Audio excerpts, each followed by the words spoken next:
तो पेश करते हैं श्रीमद् भागवत गीता का एपिसोड 13 अध्याय 3 आप सबके पसंदीदा YouTube चैनल गीता ज्ञान के माध्यम से। भगवान श्री कृष्ण कहते हैं, जो व्यक्ति मेरे आदेशों के अनुसार अपना कर्तव्य करते रहते हैं और ईर्ष्या से रहित होकर इस उपदेश का श्रद्धा पूर्वक पालन करते हैं, वे सकाम कर्मों के बंधन से मुक्त हो जाते हैं।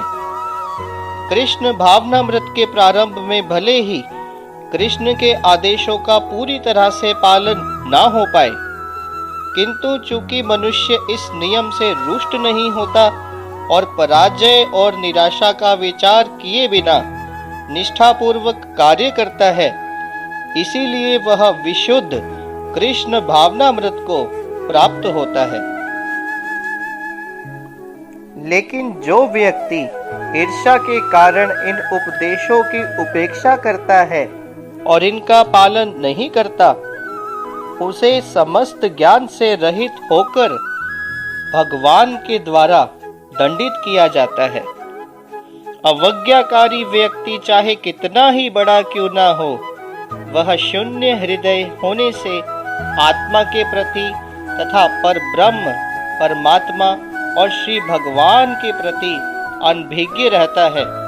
तो इसीलिए ऐसे व्यक्ति से जीवन की सार्थकता की आशा नहीं की जा सकती। एक ज्ञानी पुरुष भी अपनी प्रकृति के अनुसार कार्य करता है, क्योंकि सभी प्राणी तीनों गुणों से प्राप्त अपनी प्रकृति का ही अनुसरण करते रहते हैं। भला दमन से क्या हो सकता है? ऐसे अनेक तथाकथित अध्यात्मवादी हैं जो अपने को विज्ञान में बढ़ा चढ़ा मानते हैं, किंतु भीतर ही भीतर वे पूरी तरह से प्रकृति के गुणों के अधीन रहते हैं, जिन्हें जीत पाना कठिन है।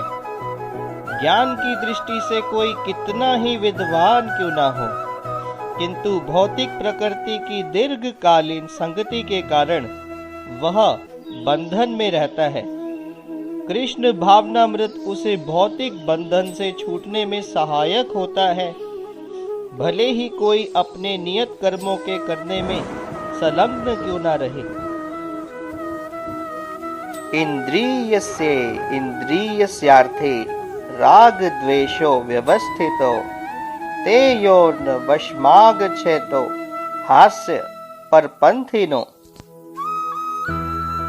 जो लोग कृष्ण भावना भावित हैं, वे स्वभाव से भौतिक इंद्रिय तृप्ति में रत होने में झिझकते हैं, किंतु जिन लोगों की ऐसी भावना ना हो, उन्हें शास्त्रों के यम का पालन करना चाहिए। अनियंत्रित इंद्रिय भोग ही भौतिक बंधन का कारण है, किंतु जो शास्त्रों के यम नियमों का पालन करता है, वह इंद्रिय विषयों में नहीं फंसता। यौन सुख बुद्ध जीवों के लिए आवश्यक है और विवाह संबंध के अंतर्गत यौन सुख की छूट दी जाती है। शास्त्रीय आदेशों के अनुसार अपनी पत्नी के अतिरिक्त अन्य किसी स्त्री के साथ संबंध बनाना वर्जित है। अन्य सभी स्त्रियों को अपनी माता व बहन के रूप में मानना चाहिए। लेकिन इन आदेशों के होते हुए भी कुछ मनुष्य अन्य स्त्रियों के साथ यौन संबंध स्थापित करना चाहते हैं।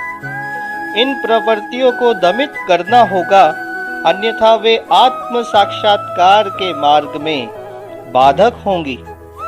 जब तक यह भौतिक शरीर रहता है, तब तक शरीर की आवश्यकताओं को यम नियमों के अंतर्गत पूर्ण करने की छूट दी जाती है, किंतु फिर भी हमें ऐसी छूटों के नियंत्रण पर विश्वास नहीं करना चाहिए।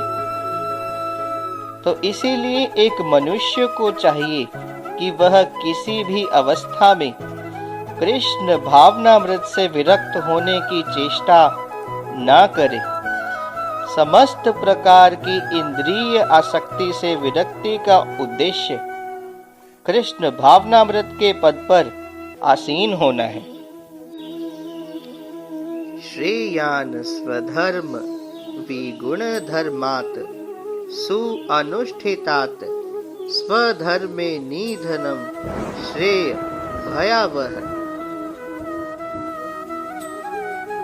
गीता के अनुसार जब मनुष्य प्रकृति के गुणों के वशीभूत हो तो उसे उस विशेष अवस्था के लिए नियमों का पालन करना चाहिए, उसे अन्यों का अनुकरण नहीं करना चाहिए। एक सतोगुणी ब्राह्मण कभी हिंसक नहीं होता, लेकिन एक रजोगुणी क्षत्रिय को हिंसक होने की अनुमति है।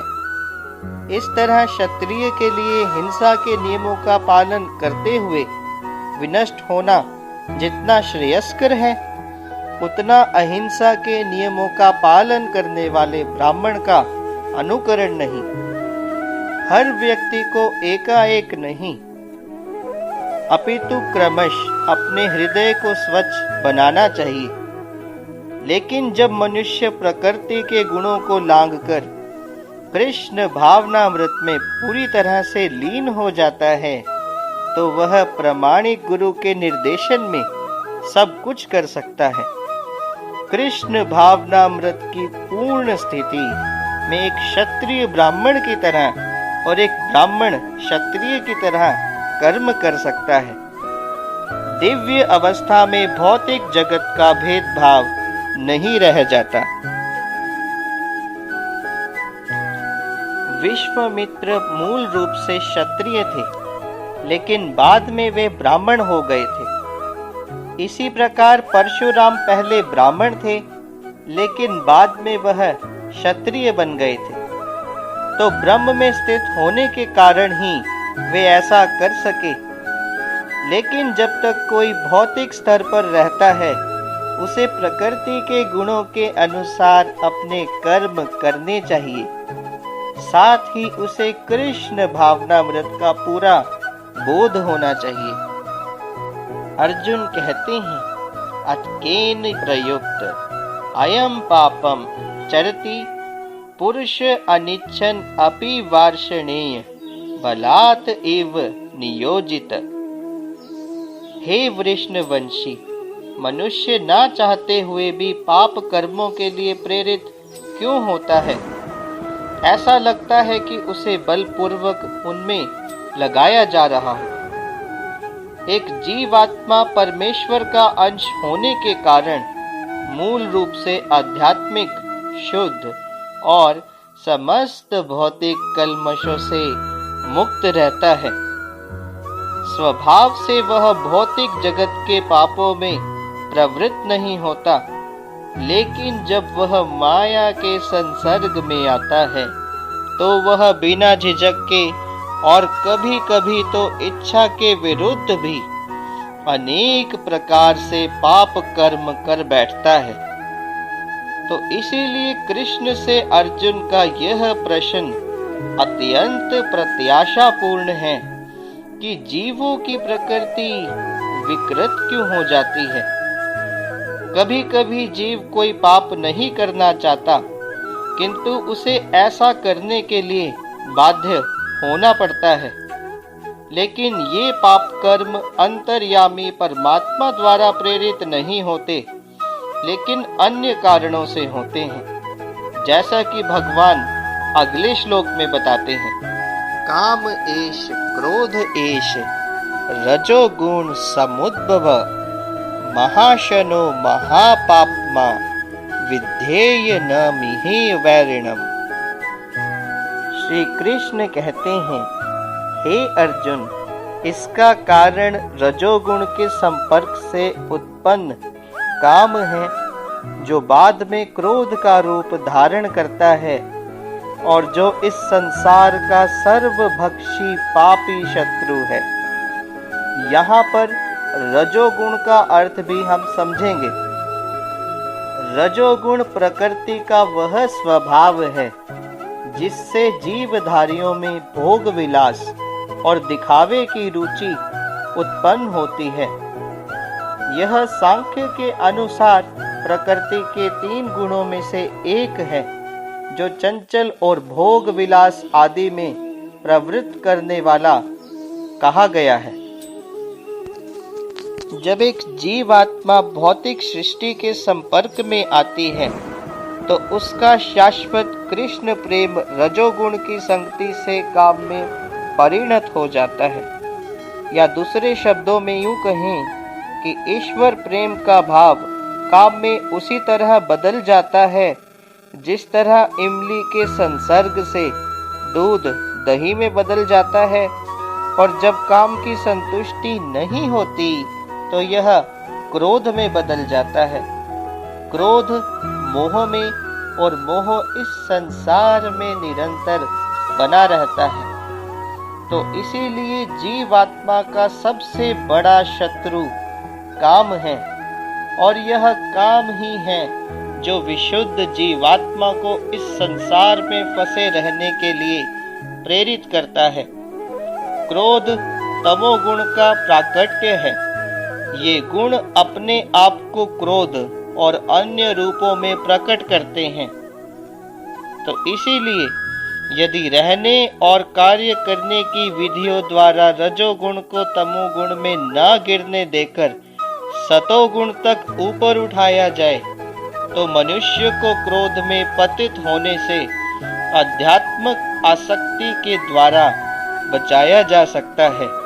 तो इस प्रकार हे महाबाहु अर्जुन, अपने आप को भौतिक इंद्रियों, मन और बुद्धि से परे जानकर और मन को सावधान आध्यात्मिक बुद्धि से स्थिर करके आध्यात्मिक शक्ति द्वारा इस काम रूपी दुर्जेय शत्रु को जीतो।